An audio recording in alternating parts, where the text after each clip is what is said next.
ayca donc Aliou Sow ñu ngi ci actualité ñu commencé ak Walf Quotidien dikk ci bataille digne d'un film hollywoodien bi nga xamante ni vraiment ni ki démb nemmeeku nañ ko foofee ca Ziguinchor di dox ci diggante entre les pro Sonko ak ki nga xamante ni moo di Doudou Ka donc Walf Quotidien def ça une violence politique Sonko attaqué à Ziguinchor mu mel ni am na plusieurs blessés yu nga xamante ni jamono ji enregistré nañ ko ci.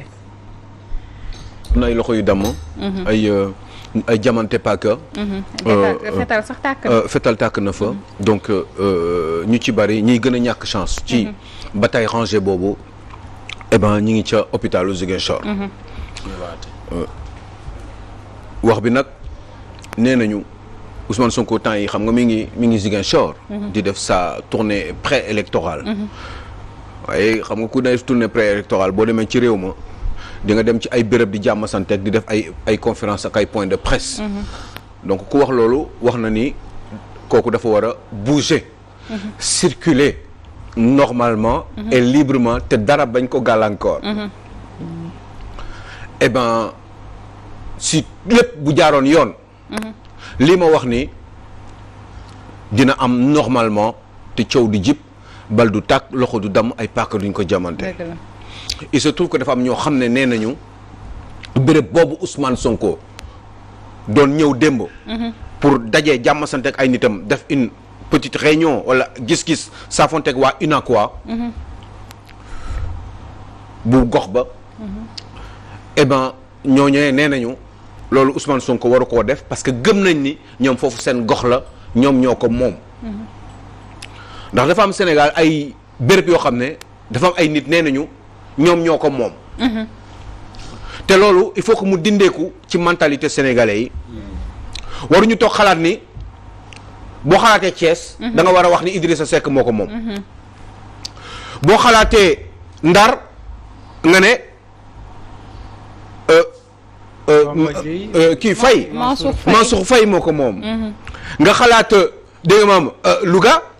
nga ne Moustapha Diop moo ko moom man dama xamul loolu fan lañ ko teg. réew mi daal du moomeelu kenn. réew mi daal dafa am ay pàcc gox yoo xam ne ci réew mi. dafa am ñoo xam ne nee nañ ñoo ko moom. te fi ñu koy gën a wane mooy bi ni keneen ñëwee ci foofu. naan dafay campagne électorale wala pré campagne wala waxtaan. Macky Sall sax moomu réew mi te mooy seen bàyyi ñu. donc c'est une injustice.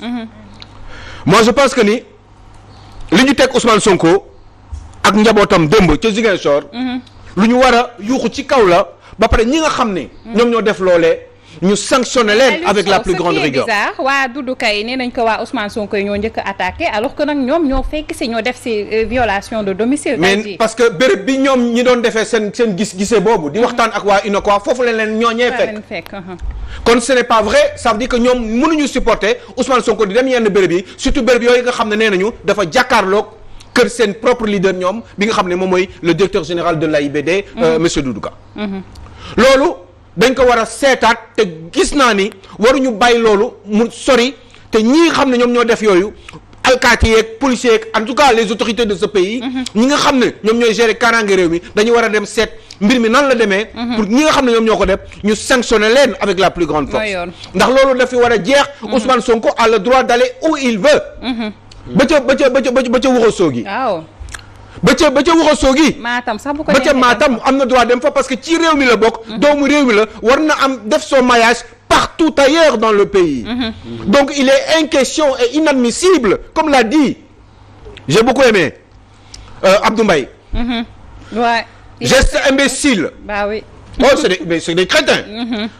ay nit ñu tekkiwul dara ñoo def façon yooyu. ci doomu jàmbur mais si vous êtes fort. boo leen mënalee seen bopp mais bàyyi leen waa ji mu def li muy def. élection yi bés bu jotee ñu xam kan moo mën kan. lan mooy seen problème ba ngeen ne Ousmane Sonko warul dugg Bukot. vous n'avez pas le droit de faire ça et ñi nga xam ne dañ leen tooñ jëm leen ay paaka ñi damm seen loxo parce que nee nañu ñii waruñu ñëw foofu def réunion autorités yi yoon dafa war a jóg si ñooñu def enquête am xool ñan ñoo provoqué loolu. ñan ñoo jamante ay paaka ñan ñoo génnee foofu ay fetal. pour que ñi nga war a sanctionner ñu sanctionner leen. donc comme je l'ai dit avec la plus grande force Salma Ibrahima Fall c'était mon avis qu'on puisse passer à autre chose. pour une fois autorité sénégalaise yi wala la justice. ñu réagir dans ce sens-là. voilà parce que ça serait injuste ñu bàyyi loolu. noonu parce que mais quand même Ousmane Sonko am na loo def lu ko neex. mais yéen lan ngeen di ragal. bu dee wóolu ngeen seen bopp kay toog leen ngeen xaar. def li ngeen def yéen réunion yi ngeen def réunion leen ko. wala da ngeen yaakaar ne yaa leen moom béréb boobu. Sénégal benn la. c'est un pays donc et indivisible. bah oui benn la Sénégal fu la neex dem rester impuni lii donc Aliou Sow.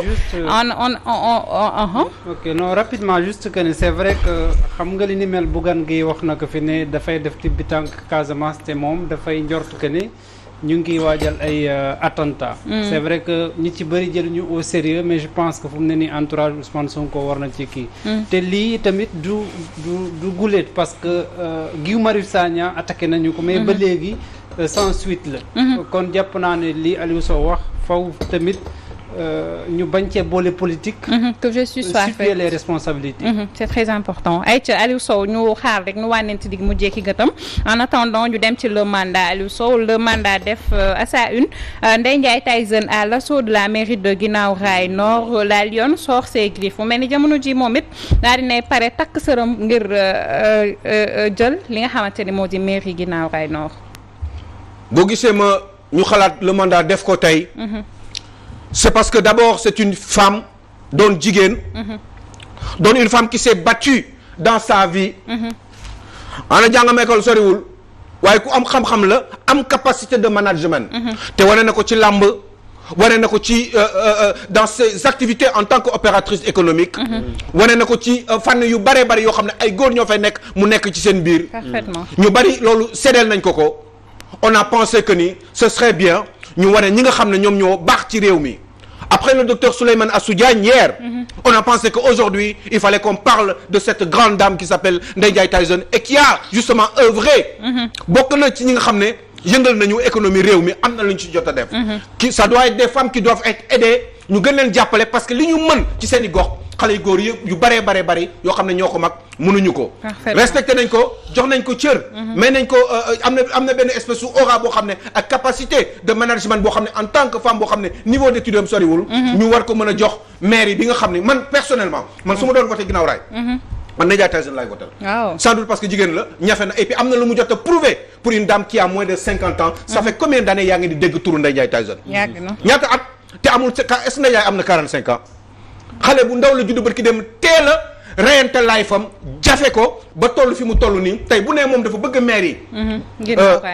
y a 2 mandats am na lu tuuti mu sans ki maire ki ko gagné woon ci mairie bi y a 10 ans en arrière ki ko gagné woon ci mairie boobu coxo kooku 100 voix la ko rawee woon 100 voix kon bu nekkee di ko ne di liggéey di travailler ci goxam foofu di Guinaw Rail Nord ba tey ji nii wax dëgg yàlla war nañ ko mën a jox chance et xëy na ak xale yi nga xam ne màgg nañu xamee ko ci làmb ji bëgg ko lutteurs yeeg machin ñi nga xam ne ñi ngi nekk dans le social dans son environnement au niveau de Guinaw Rail ñooñu wax dëgg yàlla je crois que buñ ko jàppalee ndaw si war naa mën a dem ba mën a jiite mairie Guinaw Rail man de personnellement nee naa la man ñaari nit laay supporté fu ñu toll nii su ma amee xalaat bu may joxe man personnellement te loolu lu jar na parce que nit kese la mooy xale ndaw yi ñu jox leen maire yi ndax mag jëpp ak jigéen ñi nga xam ne dañu am fulla ñu bàyyi leen ñu téye réew mi téye gox yi pour que ëllëg ñu mën a organiser wu pour téye réew mi Thioro Maxu Mandela waaw xanaa di saluer li nga xam ne moom mooy gëm-gëmam ak en tant que jigéen parce que jigéen moom comme ni ñu koy waxee fit ak fulla rek moom mooy yóbbu lépp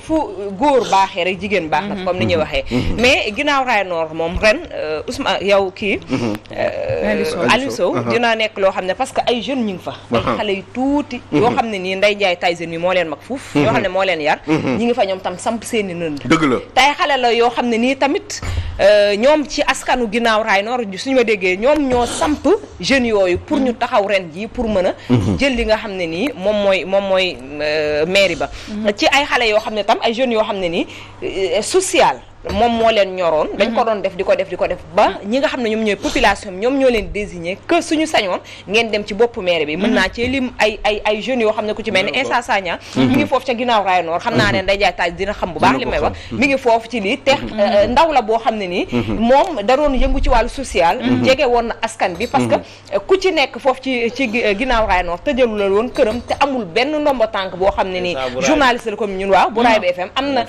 amul benn ndombal tànk boo xam ne nii mës na koo takk te ñun ñii nga xam ne nii daf ñu yoroon doon nañ gis à chaque fois ñuy fëgg ay portam ci ñi nga xam ne ñoom ñooy population bu ginnaaw raay noor di fëgg ay portam ngir ñëw mu leen dimbali ci yenn yi looloo tax ñoom tam ñoom ñoo ne ko bu ñu sañoon mu samp ndëndëm foofu ci ginnaaw raay noor pour mën a jël maire bi ndax lim leen doon jariñ mu gën leen ko mën a jariñ su amee force dina ko mën a loolu am na solo donc xam naa foofu moom dina am ren benn waaw damay def benn clé de rek comme ni Thioro wax Insa Sagna jeune la surtout Aline Sow dafa wax sujet bu am solo tey jeunes yi muy ndaw ñi waaw ñu ndaw ñi mag ñi puus xajal ñu daal na boo xoolee ginnaaw raay nord ak sud de Thiaroye-sur-Mer yëpp benn la tali bi moo leen séparé man Thiaroye-sur-Mer laa dëkk ngir yàlla war a soli waa Thiaroye yi nan ñu jox jeunes yi mairie bi néew ma nan votel kii wala kaa mais il est temps mag ñi xajal ñu esprit xale kàttanu xale relation yi xale yi am innovation yi ñu am ñu andi ko ci seeni commune mag ñi nan ñu may ngir yàlla wër sori nan jël commune yi jox ko xale yu ndaw yi commune bu ci nekk wala gox bu ci nekk war nañoo xam ki gën ci ñoom donc mu nekk lu am solo pour ajouter 30 secondes un truc juste avant que tu puisses passer à la chose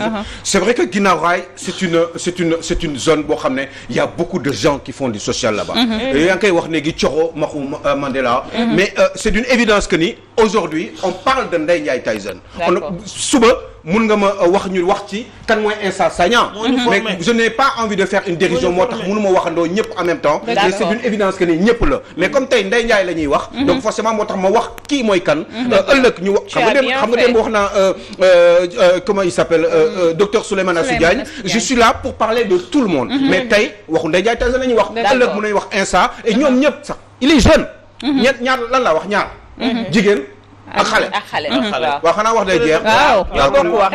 kon loolu am na solo bu baax a baax. poser benn question. est-ce que aussi cote de popularité. dafay firndeel que ni forcément on a les capacités de gérer une collectivité. surtout ça. alors qu'est-ce que je réponds. rapidement nag Aliou Sow. fu am na solo de question si am na solo kay. xam nga capacité. du dara lu dul management. on ne peut pas maîtriser une administration même Macky Sall bi mu ñëw avec autant d'années. de gestion donc des deniers publics de gestion du pouvoir bi mu ñëwee am na ay détails yoo xam ne forcément daf koy dund parce que am na yoo xam ne il faut nga dund ko pour am ci une idée par rapport ak lan nga ci bëgg a def donc amul ay capacité à 100% ce n'est pas possible nit dina ñëw gaaw trop rapide am yoo xam ne am capacité d'exécution yoo xam ne keneen amu ko ça dépend ci nit ñi lan mooy lan est-ce que c'est parce que da nga am war a am niveau d'étude bu tollu fenn loolu ngay wax capacité wala est-ce que c'est autre chose wala il faut nga am xaalis wala il faut nga dégg tubaab je ne pense pas que ça soit ça je crois que nit ki koo xam ne yàgg na pour le cas de Ndeye Ndiaye Tyson bu dee loolu moo tax ngay wax parce que xam nga nee naa la jàngam soriwul peut-être loolu moo tax nga posé ma question bi xam naa loolu moo la xëcc mais juste pour dire que ren déet non xam nga dama ne capacité xam nga capacité pour ñun Sénégal képp ku jàngul wala ku demul école mais quelqu'un koo xam ne manager na ay combat de lutte yoo xam ne moo ko organisé boppam am nekk na opératrice économique mi ngi liggéey dans les marchés du Sénégal marché public yi am sa société kooku boo ko joxee maire yi avec une bonne je veux dire un bon entourage c'est une évidence dootul affaire capacité am na solo en tout cas am na lu lay manqué yow en tant que dirigeant moom Ndeye Ndiaye am na ñoo xam ne ñàkk sa wet ñoo lay complété Aliou Sow turam yàgg nañ ko dégg on était encore petite man foofu rek laa doon waxee ak moom dégg Ndeye Ndiaye Tyson boo dégg turam sax da ngay foog ne amaana mag bu ko mag moo tax ma doon préciser loolu mais turam moo mag li nga xam ne moo di jëm taxoon nag parce que jigéen ñi bari nañ fi Sénégal pourquoi il a été comme ça ça veut dire que am na lu mu capable am na lu mu def donc est-ce que cote de popularité bi dafay tekki que ne war nañoo mën a yore collectivité aussi parce que bu ñu dee xool affaire business ut xaalis ak gérer une collectivité aussi il y a une différence te li ñuy faral di seetlu ci élection locale yi jëm nii daanaka ña nga xam ne jàpp nañ ne am nañu benn cote de popularité maanaam foo jaar ñu leen di tudd ñoom ñooy bëgg a jël loolu di ko utiliser pour bëgg a laaj léegi waxtu bi xoj na soo loolu tamit c'est à retenir c'est à retenir Aïcha am na solo bu baax a baax Aliou Sow ñu dem ci la tribune nag dikk ci kàddu yi nga xamante ni jamono ji nemmeeku nañ ko te Yakham Mbaye di ko yëkkati ñeel Aïssata Tall Sall Amadou Ba Diouf Sarr Mame Mbaye Niang ak ki nga xamante ne moo di Fouta Tampi mu mel ni moom Yakham Mbaye mi ngi tiré bu baax a baax sur le Macky di dénoncer yenn doxalin yi nga xamante ne ñenn ñi nga xam ne dañoo far ci Macky Sall ñu ngi koy dox. waaw ndeysaan Yakham Mbaye nekk donc un inconditionnel du président Macky Sall. nekk aussi le directeur général du Soleil. dafa def benn sortie démb ci donc quotidien donc Tribune. donc bu des médias. eh bien lan la ci wax nee na dafa am yu mu doon naqarlu. yi mu njëkk a naqarlu je pense que yaa ngi koy wax Salma. moom mooy histoire Fatou Tampi bi. Fatou Ndiaye. Fatoumata Ndiaye. Fouta Tampi di déplorer ñi nga xam ne ñoom doon démarcher Fatoumata Ndiaye. di ko fi indi alors que moom gëm na ni kooku président Macky Sall moom soxlawu ko moom yaa xam. parce que amul benn njëriñ parce que ça tire plutôt. sur la corruption. ak manque de transparence te loolu baaxul ci président Macky Sall. kon Fatoumata Ndiaye Tampi Fouta Tampi. ñi nga xam ne ñoom ñoo ko démarché pour indi ko soi-disant Fatoumata Ndiaye Tampi boobu amul benn njëriñ. te plutôt day yàqal Macky Sall en étant à ses côtés. qu'autre chose donc ñi nga xam ne ñoo ko démarché. nee na àndul ak ñoom ci jëfin boobu te mi ngi koy naqarlu justement avec la grande vigueur moom Yakham Mbaye le directeur général donc du quotidien Le Soleil. bu weesoo loolu am na yeneen yu mu wax aussi par rapport ak xëccoo bi nga xam ne moom moo am ci mairie de Dakar entre justement certains ténors de Benno Bokk Yaakaar ou de l'APR. donc mi ngi leen di amul lu mu leen yàqul par rapport à leur comportement mi ngi ciy wax aussi ni que il parlait de Amadou Ba. il parlait de Abdoulaye Diouf Sarr et Mame Mbaye Niang façon bi ñuy xëccoo bi ñàkk set bi nga xam ne setul bi ñuy xëccoowee donc cette mairie de Dakar là. que am na yeneen priorité yoo xam ne moo ëpp que façon bi ñu koy defee. parce que ñaaw na parce que ñoom yaa xam ne na ñoom finalement tekkiwuñu dara. muy Amadou Ba muy Mame Mbaye Niang muy Abdoulaye Diouf Sarr ce sont des gens yoo xam ne tekkiwuñu dara. bu ñu amee tuuti lu ñu am ba ñu leen di xàmmee ci réew mi c'est parce que c'est à cause du président Macky Sall je crois que. donc yooyu moom mooy ses propos ay Yakham te nee na wax dëgg yàlla façon bi ñuy defee xaalis bi ñu yor ak moyens yi ñu jox fi ñu ko war a dugal dañ ko fa dugal. jarul ñuy bomber des torses. wala di jaay ni ñoom ñooy lépp alors que ñoom du ñu dara. bu ñu tekkee dara am donte tuuti la c'est à cause du président Macky Sall que wax dëgg yàlla méttitlu na ko naxalu na le comportement de ces gens-là et que finalement il faudrait que on passe à des orientations. et que le président Macky Sall puisse lui en dernier ressort assumer ses responsabilités en faisant allusion par rapport à certains de leur comportement à eux ces gens-là qui ont été cités muy Abdoulaye Diouf Sarr Mame Mbaye Niang etc. entre autres Amadou Ba. en tout cas ay ca Aliou Sow waxtu bi xoj nañu mais bëggoon naa ñu wax rapidement rek ci Bamba Fall mi nga xamante ne jamono ji source a dikk na ci def investiture de Bamba Fall par Yewwi Askan Wi. les dessous du problème des membres de PASTEF et une partie de Taxawu Sénégal contre l'investiture du maire de la Médina Khalifa Sall prêt à imposer son Bamba aux rebelles. oui Khalifa Sall Bamba Fall daf ko jël ñoom ñëpp ku si nekk gis nga ci sa bopp Bamba Fall xam na ni Benno Bokk Yaakaar arrangé wu ko dem na à un moment donné soupçonné woon nañ ko ni peut-être xëy na mën na jege Benno Bokk Yaakaar parce que commencé woon na di am nekk un petit peu en odeur de sainteté avec le président Macky Sall. mais finalement pour des raisons justement politico-stratégiques. eh ben il a pensé que ni il faut que mu dem Yewwi Askan Wi pour mën cee génn. ci la dajeeg Khalifa Sall ñu déggoo ci ay kaddu mu wax exactement moom li mu bëgg Khalifa Sall wax li mu bëgg. ñu déggoo ci kaddu am joxe ay accord de principe ne ñoom dañu bëgg liggéeyandoo ensemble pour essayer de faire avancer les Slimbing et puis mu continuer moom di tenir la mairie. mais mairie boobu nag daf ci am problème parce que finalement dafa am une partie du Pastef boo xam ne non pratiquement même tout le Pastef bëgguñu Bamba Fall parce que wóoluwuñu ko et bien une partie aussi de Dakar Taxawu Dakar bi nga xam ne Khalifa Sall moom moo ko yor bëgguñu Bamba Fall donc loolu posé na problème Bamba Fall ak Khalifa Sall ils ne savent pas quoi faire xamuñu nan lañ ko mën a forcer ba pare donc Bamba Fall est un petit peu embêté parce que am na ñeneen ay lions yoo xam ne ñu ngi jàkkaarloog moom ay tigres bëgg ko lekk assez rapidement tel que ces tigres là je pense au mastodonte a ñoom Seydou Gueye je pense à Cheikh Ba yoo xam nañ ko pare donc Bamba Fall est entre le marteau et l'enclume te bu sàgganee yu mel nii mooy tax mu perte mairie bi te dama gëm sax ni boo sàgganee dina ko perte parce que bu ñu la sotee nii dootoo amati doole daal ils vont t'écraser définitivement on a l'impression qu'il est donc il est très embêté on ne sait pas avec tout ce qu'il a eu à faire au niveau de la Médina est-ce que moom dina si mës a génn